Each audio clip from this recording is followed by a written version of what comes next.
In this video, I will be presenting the Global App Update notes for 8th March 2024. We are expecting a patch with the minimal changes compared to previous weeks. The first topic is related to the War of the Roses. I'm genuinely pleased with the regular adjustments and the improvements made every week. It's still a very new content and will take months to fully settle in. Let's start from developer's note. This update encourages more and fiercer battles and provides strategic timing to advantage of the opponent's loopholes. When the game was very likely to be decided, we made adjustments so that it could end more quickly. As the War of the Roses proceeds in progress across all regions, many adventurers are providing feedbacks. In total, the war lasts an average of 1 hour and 30 minutes, of which the time taken to kill the last commander-in-chief takes up an average about 20 minutes. Accordingly, we wanted to reduce the battle time in the final Commanders-in-Chief battle section and make the battles in preceding fields more active. Even in field battles to occupy sanctuaries, all sanctuaries were currently set to the same level of buff. We set this to a lower level buff in the sanctuary located in the center of the battlefield and adjusted it so that the most powerful buff can be obtained in the last sanctuary. As we acquire this buff, we expected that more battles will occur, slowing down the fast-paced flow of the battlefield.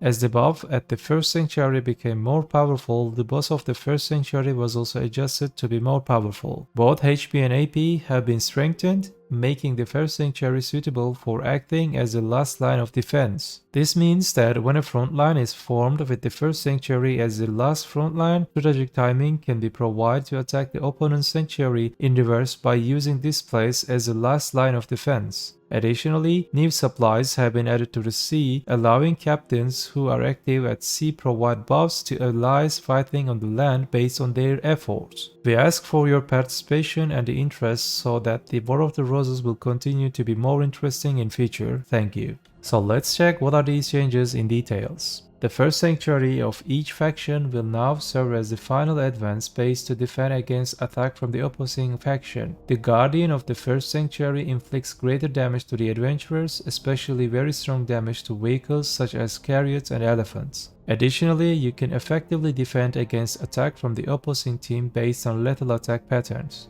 At the start of the War of the Roses, each faction's first sanctuary has been changed to start in a neutral state. You can occupy the sanctuary by destroying the shrine's relics that have lost their light. The guardians of the first and second sanctuaries of the Odirita faction in the War of the Roses have been changed. The health of Urugon and the Colossus of Olun, which appears when occupying the first sanctuary of each faction in the War of the Roses, has been increased by 30%. The amount of the damage that Urugon, who appears in the first sanctuary of the Camasilvia camp in the War of the Roses, inflicts on adventurers has increased by approximately 1.25 times compared to before. The damage dealt to the adventurers by the Colossus Olon, which appears the first sanctuary of Odirita camp in the War of the Roses, has been increased by 50%.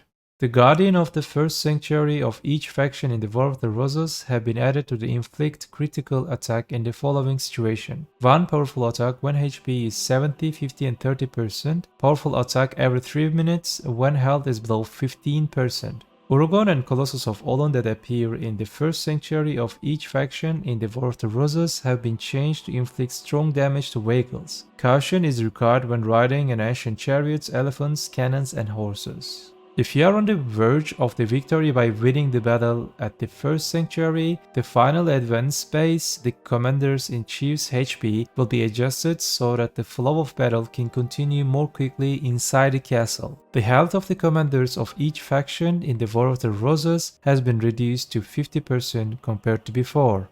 You will be able to respawn more safely in situations where you are blocking attacks from the opposing faction inside the castle. Rose Legion Guardian monsters have been added near the final resurrection area inside each faction's castle in the War of the Roses. This monster is very powerful and can cause fatal damage when approached. Caution is required when riding all vehicles. When resurrecting in Odirita Castle or Camasilvia Castle, an additional spawn point has been added in addition to the existing spawn point in the castle behind Sefer and Narcilian.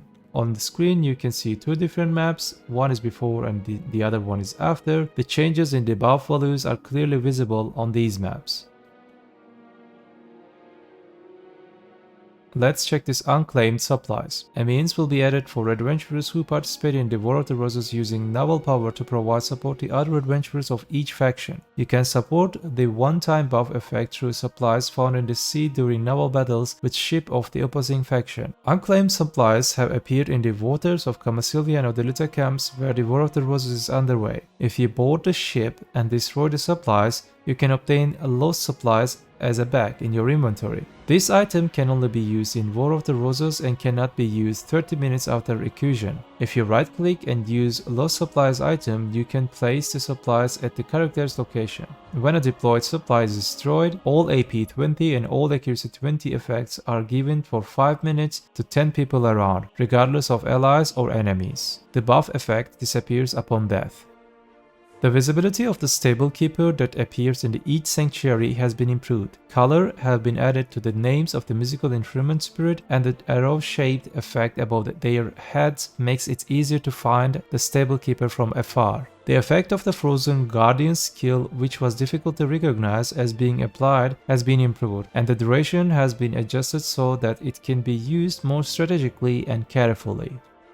The second topic is about item changes. As you know, we used to be able to use Pearl in Workshop to speed up the production of desired items. They have removed this option. Instead, we will now be able to instantly complete the process using the silver in the game. You can check the details on screen. The third topic is about horses. When breeding existing tier 6 and tier 8 horses, it has been changed to produce horses at least tier 6 or more. Even if a tier 6, level 1 female and male are bred, tier 4 and tier 5 horses will not appear, but tier 6 or higher horses will be born. Alright, in the final part, you can see bug fixes related to the Sorceress class. I will not read all of them one by one. I hope you guys like my content. Do not forget, BDO is just a game. Have a nice game.